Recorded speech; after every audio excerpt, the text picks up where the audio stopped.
El siguiente ejercicio nos dice: en un ensayo clínico la probabilidad de éxito para un tratamiento A es de 0,5 y la probabilidad de éxito para el tratamiento B es de 0,6. Suponiendo que hay 5 pacientes en cada grupo, calcula la probabilidad de que el grupo A tenga al menos tantos éxitos como el grupo B.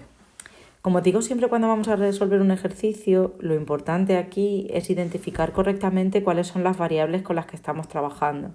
Entonces vamos a empezar por ahí. Aquí yo encuentro dos variables.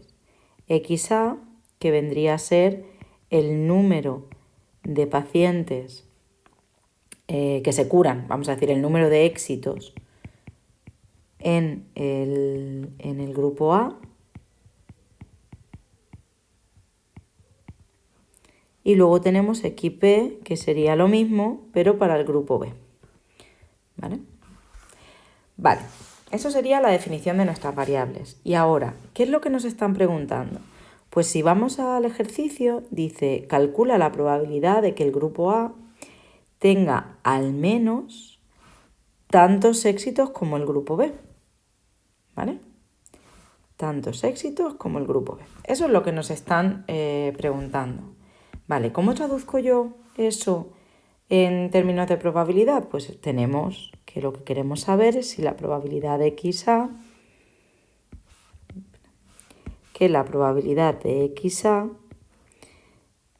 sea mayor o igual que XB. Es decir, que la probabilidad de que XA sea mayor o igual que XB. Bien, en base a lo que acabamos de especificar aquí, yo sé cuál es la distribución de XA y sé cuál es la distribución de XB, puesto que XA, al fin y al cabo, es el número de éxitos en una cantidad de intentos fija, que es 5. Entonces es una binomial de tamaño 5 y con probabilidad 0,5. Y luego tengo XP, que será por lo mismo una binomial de tamaño 5 y con probabilidad de éxito 0,6. ¿Vale? Eso es lo que nos marca el ejercicio. Entonces, en base a esas binomiales, en base a estas distribuciones, yo sé calcular probabilidades para XA y probabilidades para XB, pero no sé calcular una probabilidad que involucre a las dos, ¿vale? A las dos variables a la vez. Lo que sí puedo hacer es utilizar algo que ya vimos en el tema 2, que es lo que llamábamos divide y vencerás, ¿vale? Que lo traducíamos en términos de probabilidad por el teorema de la probabilidad total. Probabilidad total. ¿Y eso qué significa? ¿Qué es el teorema de la probabilidad total? Recordad que lo que el teorema de la probabilidad total nos decía es que a lo mejor yo no sé calcular la probabilidad de algo así en genérico, pero si me das escenarios pequeñitos, escenarios más concretos, sí que soy capaz. Un caso típico es cuando, por ejemplo, me preguntan la probabilidad de obtener positivo en una prueba, ¿vale? Yo no sé calcular la probabilidad de obtener positivo. ¿Cuál es la probabilidad de obtener positivo en general? Lo que sí que sé es cuál es la probabilidad de obtener positivo dado que la persona está enferma y sé cuál es la probabilidad de obtener positivo dado que la persona no está enferma. ¿Vale? Esas las sé. Si yo hago una suma de esas dos probabilidades, pero ponderando por la probabilidad de estar enfermo y la probabilidad de no estar enfermo respectivamente, pues acabo de conseguir calcular la probabilidad de positivo. Esto viene a ser como imaginar que vais a jugar a un juego y que queréis saber qué pérdidas vais a tener.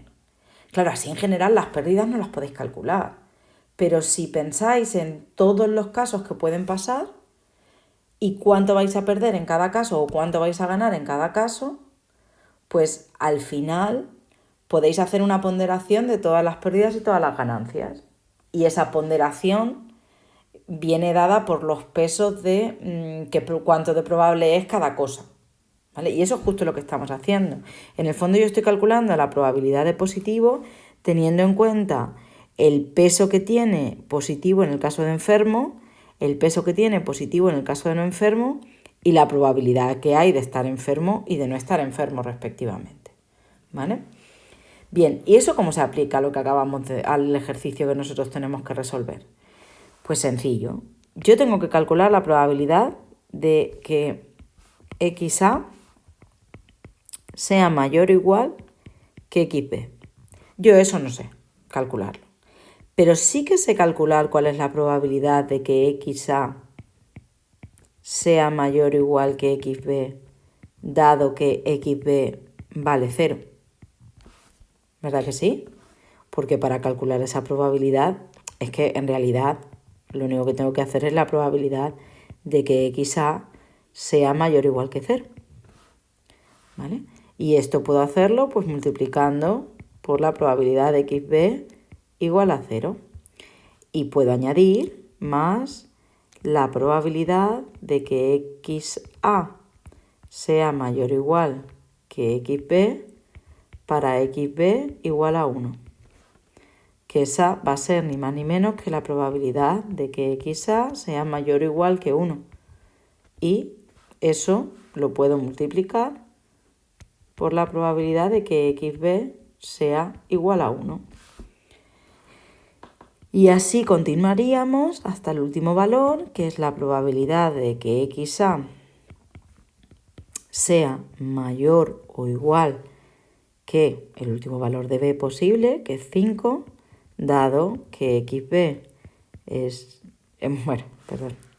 sería en realidad, si lo ponemos bien, sería mayor o igual que XB, dado que XB vale 5, por la probabilidad de que XB valga igual a 5. Y calculando cada una de esas, pues tenemos calculada la probabilidad total que estábamos buscando. Y estas son fáciles de calcular porque en realidad tú lo que tienes son probabilidades del tipo binomial, que esas sí que sabéis calcularlas. Con eso tendríais el ejercicio resuelto.